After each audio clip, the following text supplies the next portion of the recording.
So I had the chance to meet with some of the kids in the program today. Where are you? Scream out. There you go. I love those kids. And so what I thought I would do, because they gave me a little bit of time to say whatever I want, is offer you a little bit of some observations for your future. I have 5 little rules that you can follow as you find your spark and bring your spark to life. The first is to go after the things that you want. Let me tell you a story. So a friend of mine and I, we went for a run in Central Park. The Roadrunners organization, on the weekends, they host races. And it's very common at the end of the race, they'll have a sponsor who will give away something, apples or bagels or something. And on this particular day, when we got to the end of the run, there were some free bagels. And they had picnic tables set up, and on one side was a group of volunteers. On the table were boxes of bagels, and on the other side was a long line of runners waiting to get their free bagel. So I said to my friend, let's get a bagel. And he looked at me and said, the line's too long.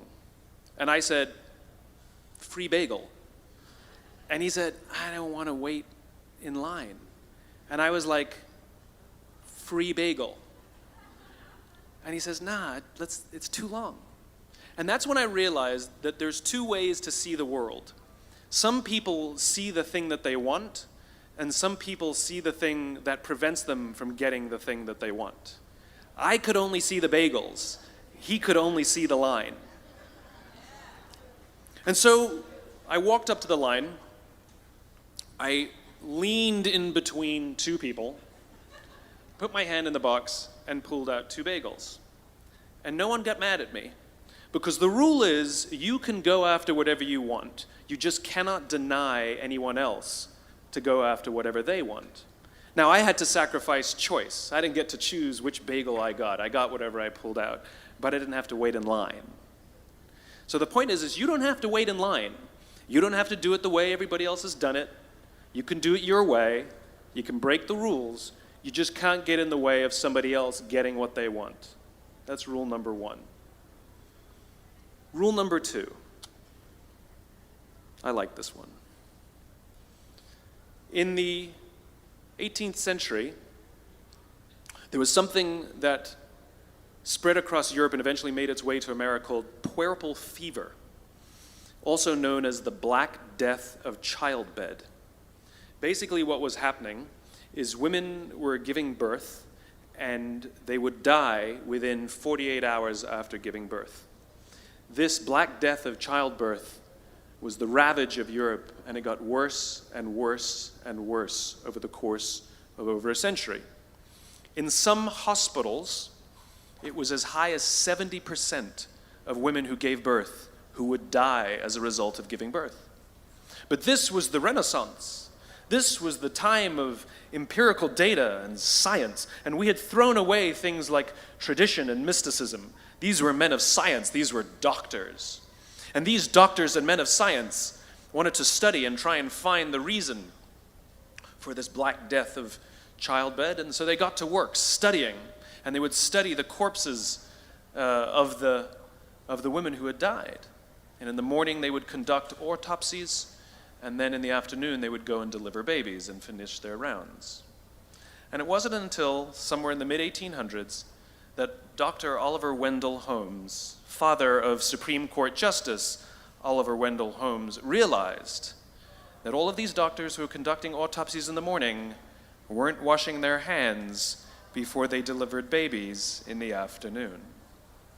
And he pointed it out and said, guys, you're the problem. And they ignored him and called him crazy for 30 years. Until finally somebody realized that if they simply washed their hands, it would go away. And that's exactly what happened. When they started sterilizing their instruments and washing their hands, the Black Death of childbed disappeared.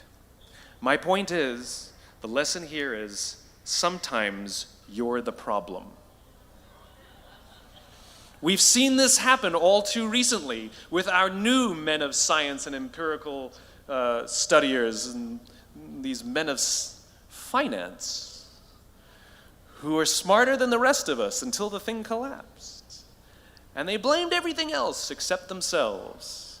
And my point is take accountability for your actions. You can take all the credit in the world for the things that you do right, as long as you also take responsibility for the things you do wrong. It must be a balanced equation. You don't get it one way and not the other. You get to take credit when you also take accountability. That's lesson 2. Lesson 3, take care of each other.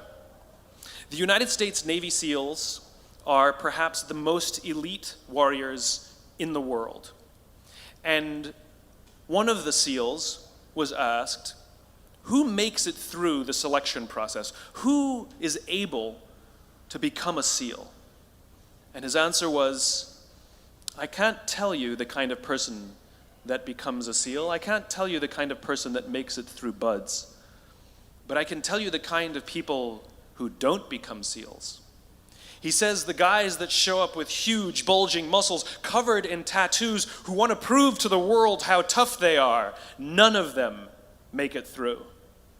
He said the preening leaders who like to delegate all their responsibility and never do anything themselves, none of them make it through. He said the star college athletes who've never really been tested to the core of their being, none of them make it through.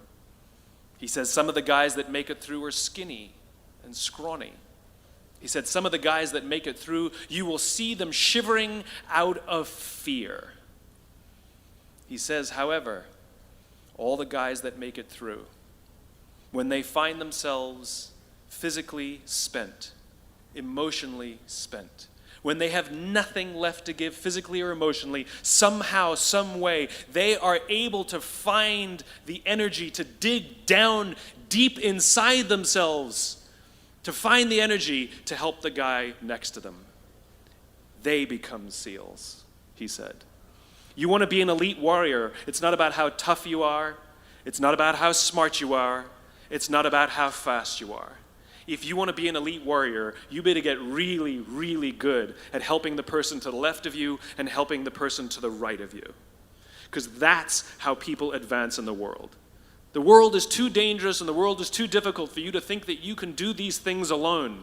If you find your spark, I commend you. Now, who are you going to ask for help, and when are you going to accept help when it's offered? Learn that skill. Learn by practicing helping each other. It'll be the single most valuable thing you ever learn in your entire life.